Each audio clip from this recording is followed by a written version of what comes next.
Trade deadline information and rumors are flying fast, and you have an unobstructed view from the On Fek Circle, presented by JFtC.com and spawned from the Jason from the Couch radio podcast.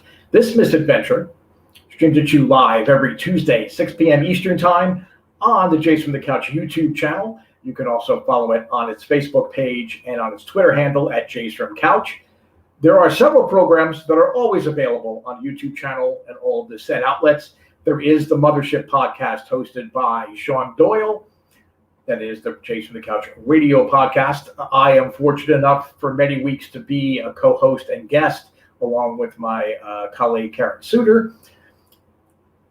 You never quite know what we're going to talk about, but you'll never get bored and you'll never not walk away thinking about it. So that's Mondays, 6 p.m. Eastern Time. And coming up on Wednesday this week at 6 p.m. Eastern Time, it is Sunny Side of the Dome, hosted by Karen Suter.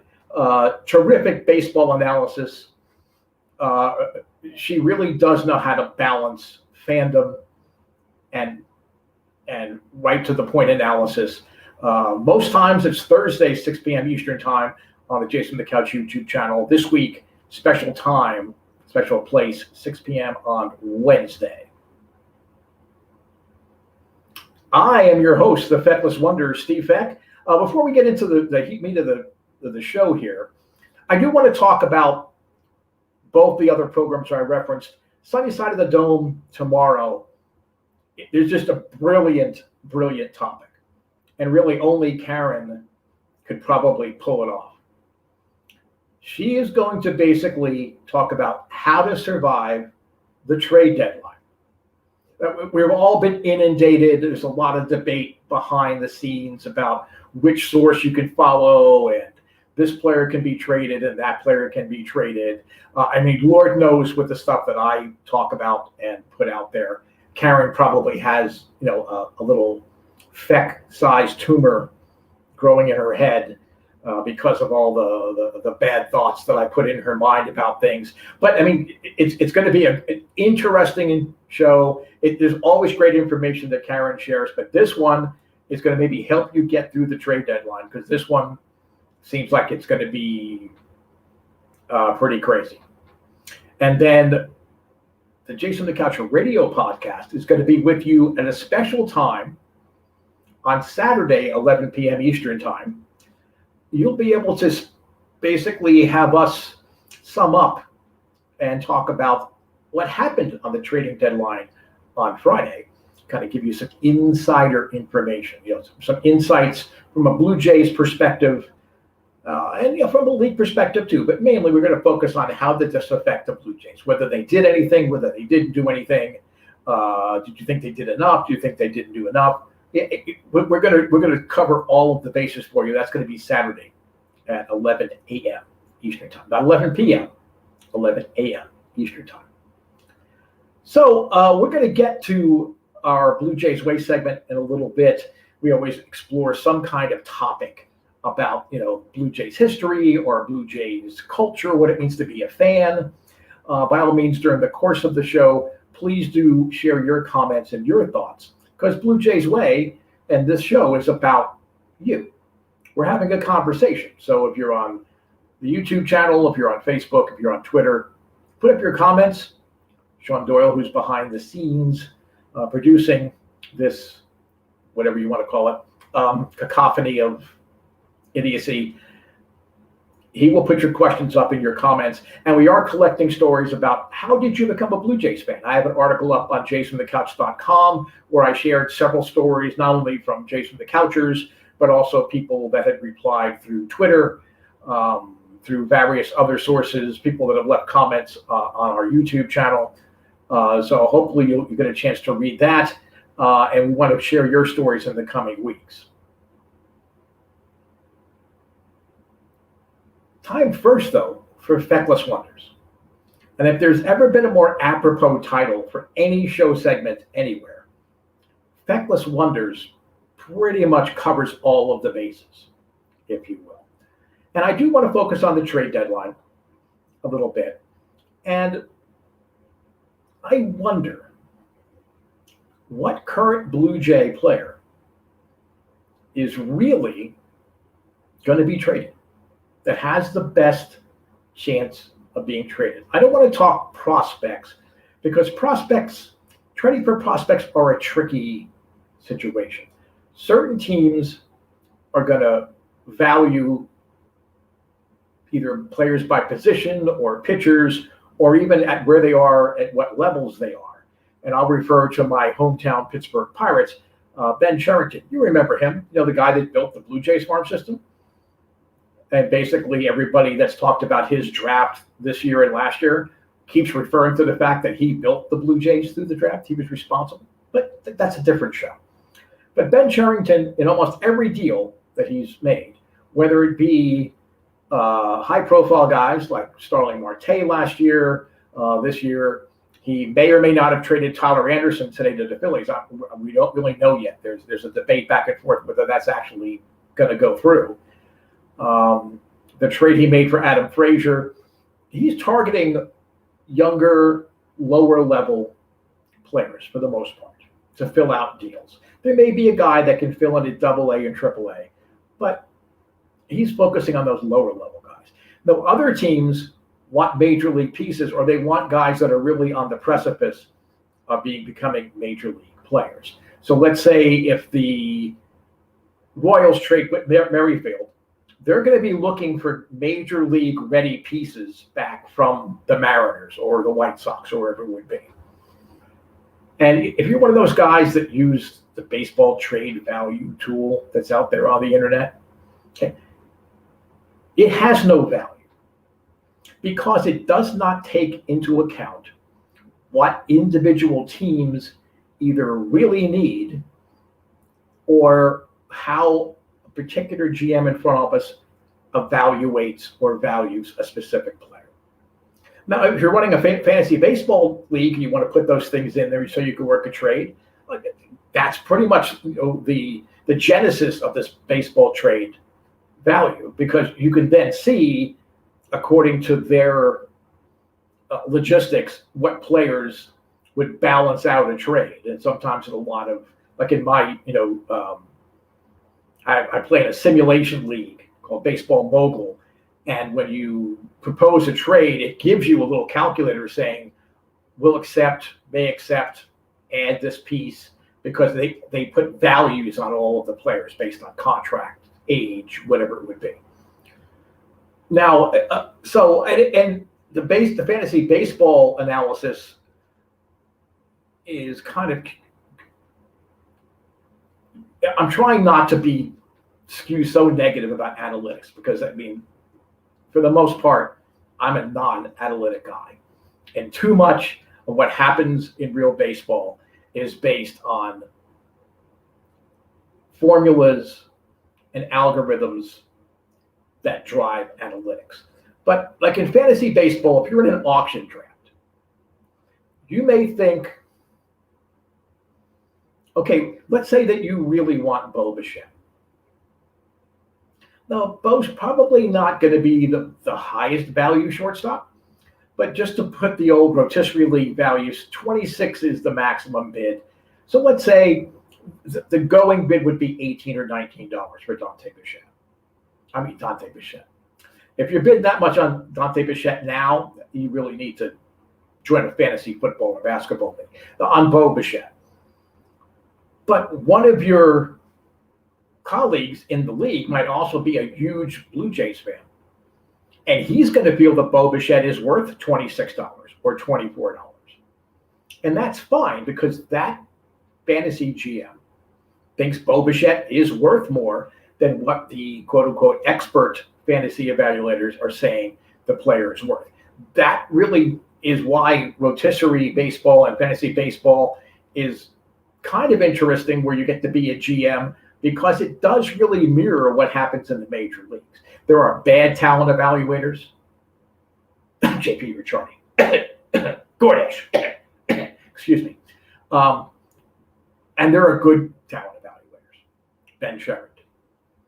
Ross Atkins, as far as prospects, I think Ross Atkins is a good talent evaluator as far as drafting and and developing guys within the system. He has that talent. Like others are just, okay. They're obsessed with pitching. They're obsessed with speed. They're obsessed with launch angle. I mean, everybody's going to have a different thing. So the baseball trade value, don't use those things. Don't follow J.P. Morosi or necessarily all these national experts. Pay attention. Make it a point of going to local newspapers or local podcasts or local radio feeds. That's where you're going to get real information from. They're not using these fantasy values. They're talking to these guys on a daily basis, and they're not going to reveal word for word what conversations are. But many of the opinions coming from local reporters and local broadcasters and local podcasters are generally coming from reliable sources. Not all of them, but these are for conversations and Zoom meetings, and they're able to put pieces together so they know what's what. In the case of the Blue Jays, they have some players like Ryan Borucki or Anthony Kay or Trent Thornton that probably could and maybe even should get done. I mean, there's a pitcher out there, John Gray of the Colorado Rockies. He would be a rental because he's not signed beyond this year. But he's a reliable major league starting pitcher. They need bullpen help desperately. Ryan Borucki for the Colorado Rockies, whose interim GM is also the director of scouting. He's going to have those projectable pitching stats that are going to be of more value to the Rockies. Anthony Kay, Trent Thornton, we all say, oh, it's expected they can deliver this, or we all hope they're going to be able to finally realize their potential. If it's going to happen, it's probably going to happen somewhere else.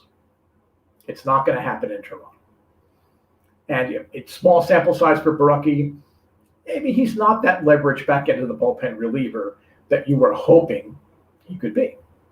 You need him to be that right now.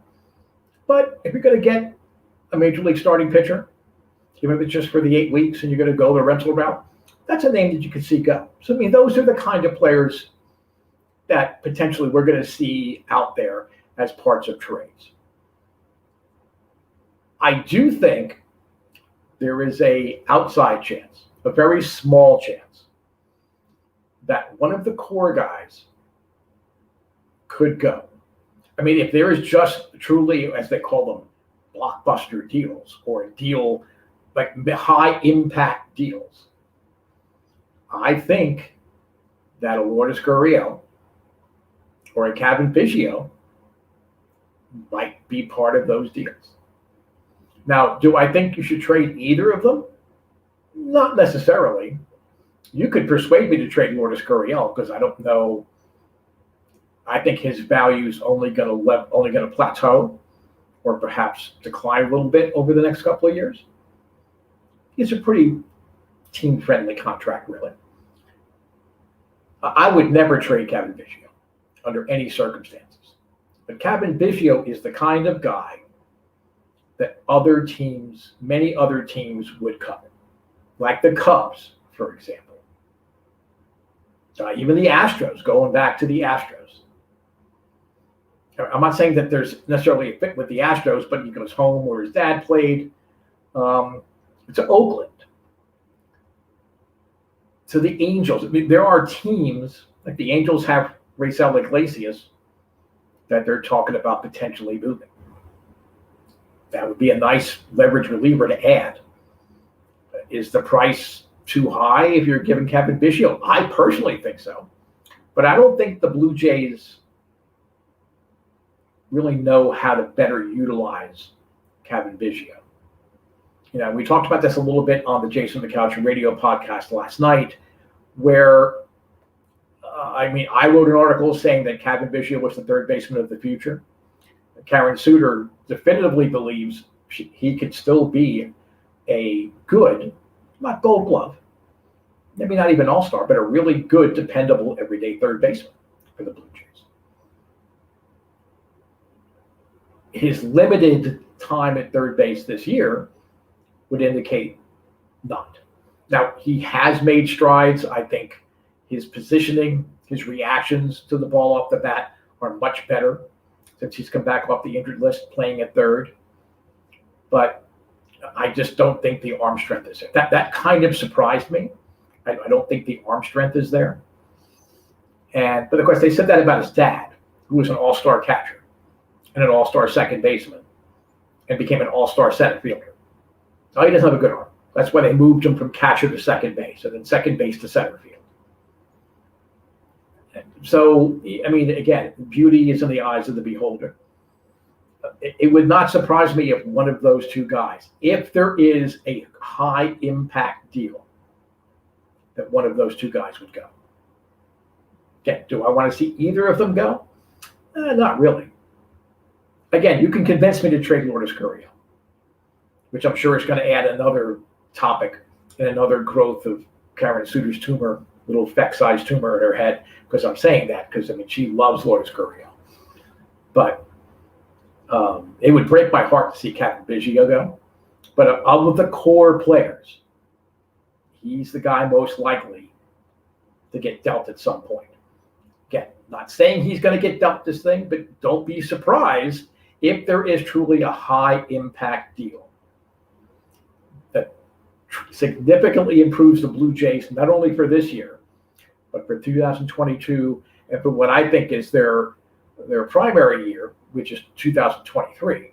I think Atkins would have to think about it.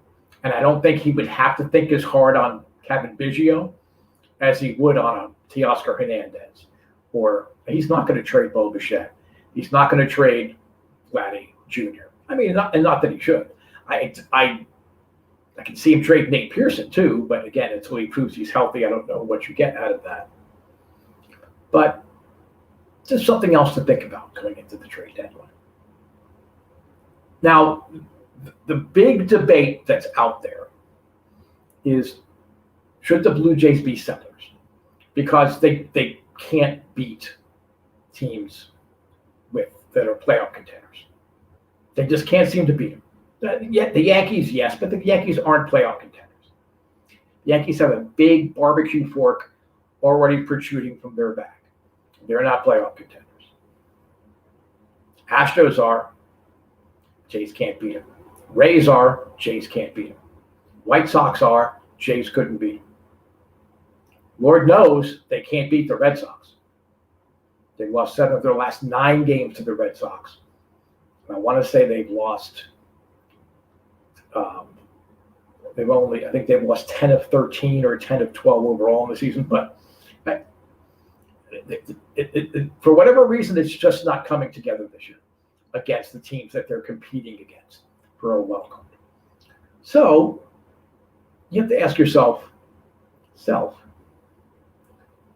can I move significant pieces that people are saying sell, yet still improve my team significantly in the long run? And the two names that keep coming up are Robbie Ray and Marcus Simmons. In my eyes, Robbie Ray is a legitimate Cy Young candidate. Don't know that he's going to win it, but what he has done, and again, you need to credit Pete Walker and the Blue Jay staff overall, but what he has done since he's gotten here, after being, a walk machine when he was in Arizona. When he was pitching well for Arizona, he was walking the planet.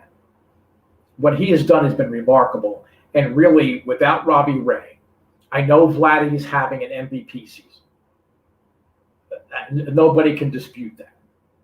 Without Robbie Ray, the Blue Jays are not only looking up at the Yankees, Red Sox, and Rays, they're looking in their rearview mirror, and the Orioles aren't that far behind. So Robbie Ray, could you get a ton for him?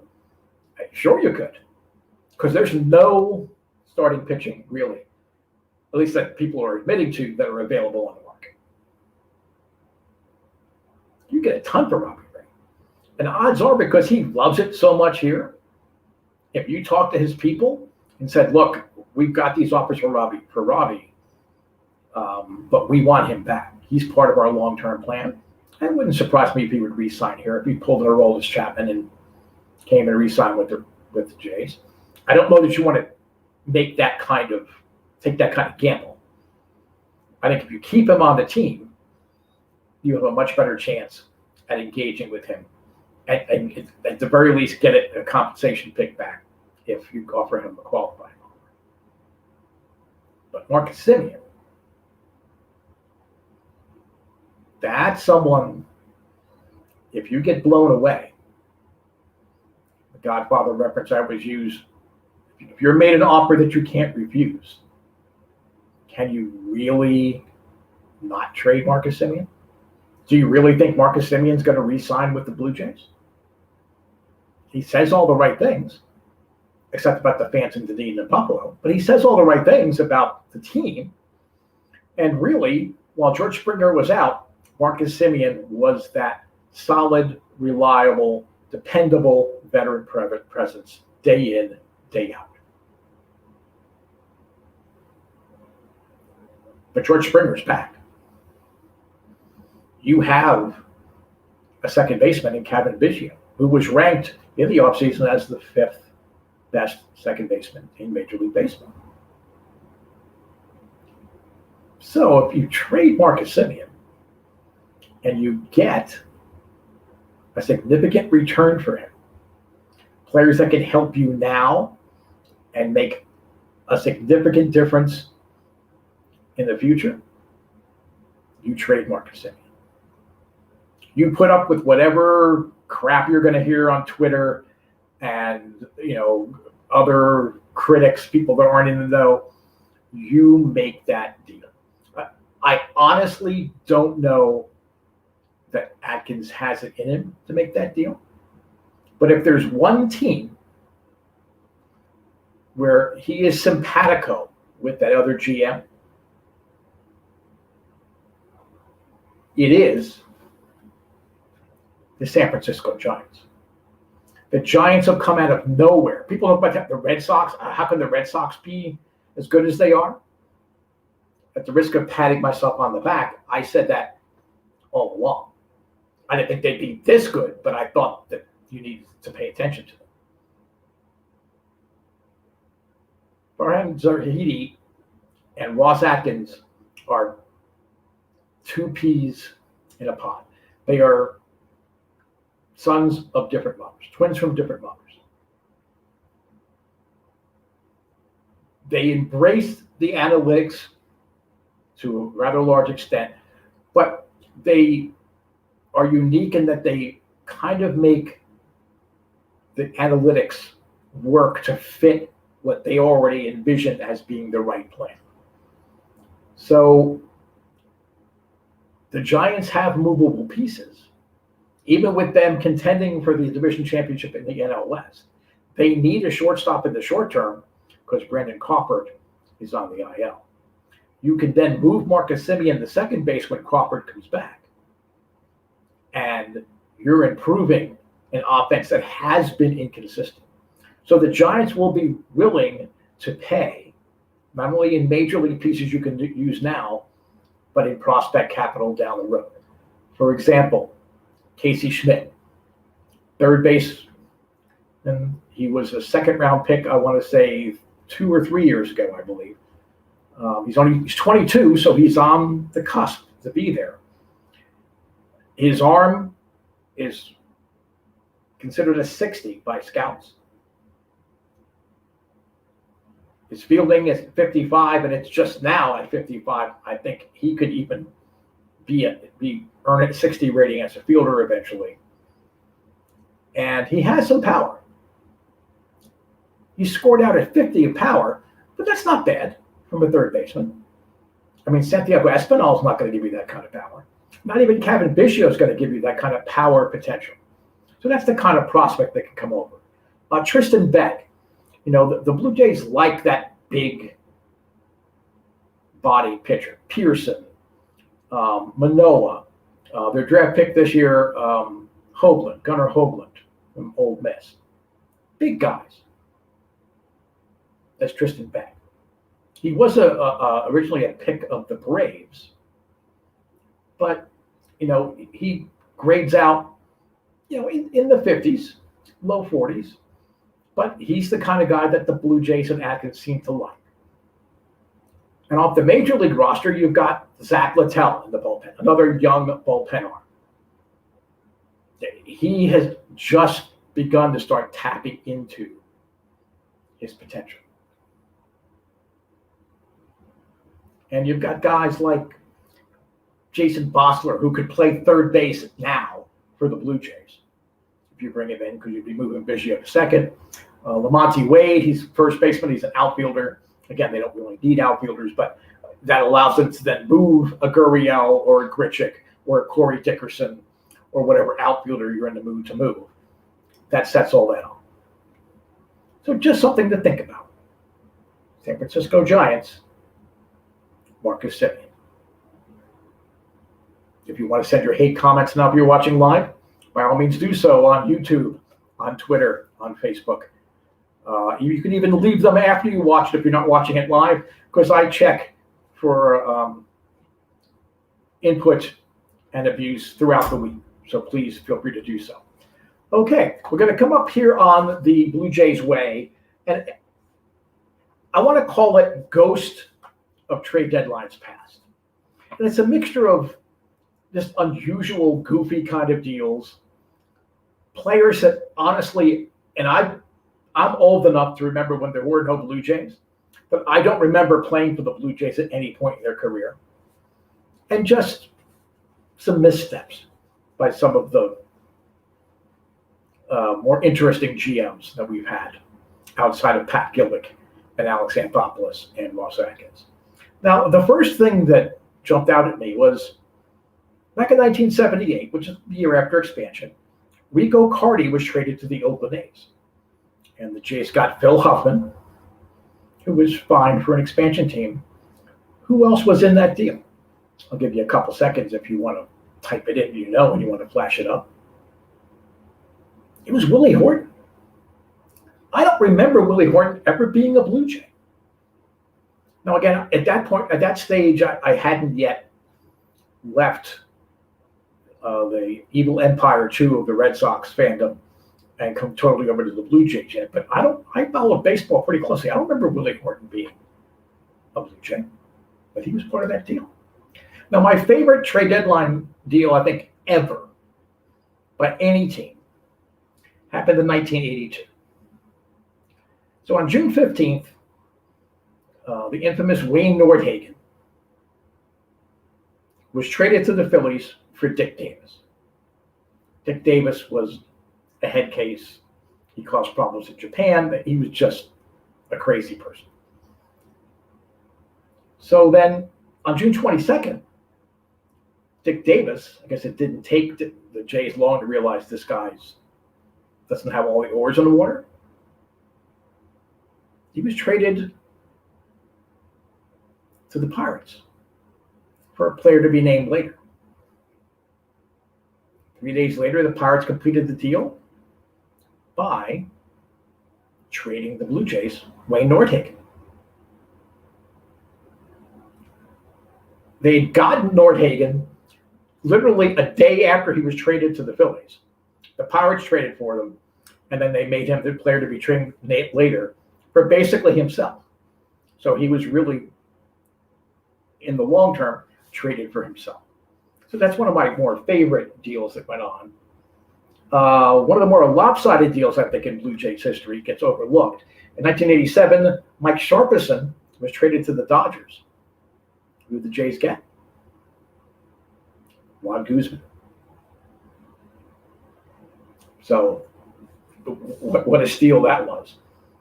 And, we're running out of time. I could go through these for days. I might maybe put up an article on jasonthecouch.com coming up. Don't forget tomorrow, a special edition of Sunny Side of the Dome on our Jason the Couch YouTube channel with Karen Suter, How to Survive the Trading Deadline. And coming up on Saturday, I'll be joining Sean Doyle and Karen Suter on a trade deadline wrap-up, 11 a.m. Eastern Time on YouTube channel, Facebook page, and on Twitter. I'm the Fekless Wonders, Steve Fek. Thanks for tuning in for another edition of the On Fek Circle. I'll talk to you Saturday on the trade deadline wrap-up. Please do tune in on YouTube, Facebook, and Twitter if you didn't catch it live. Thanks for listening.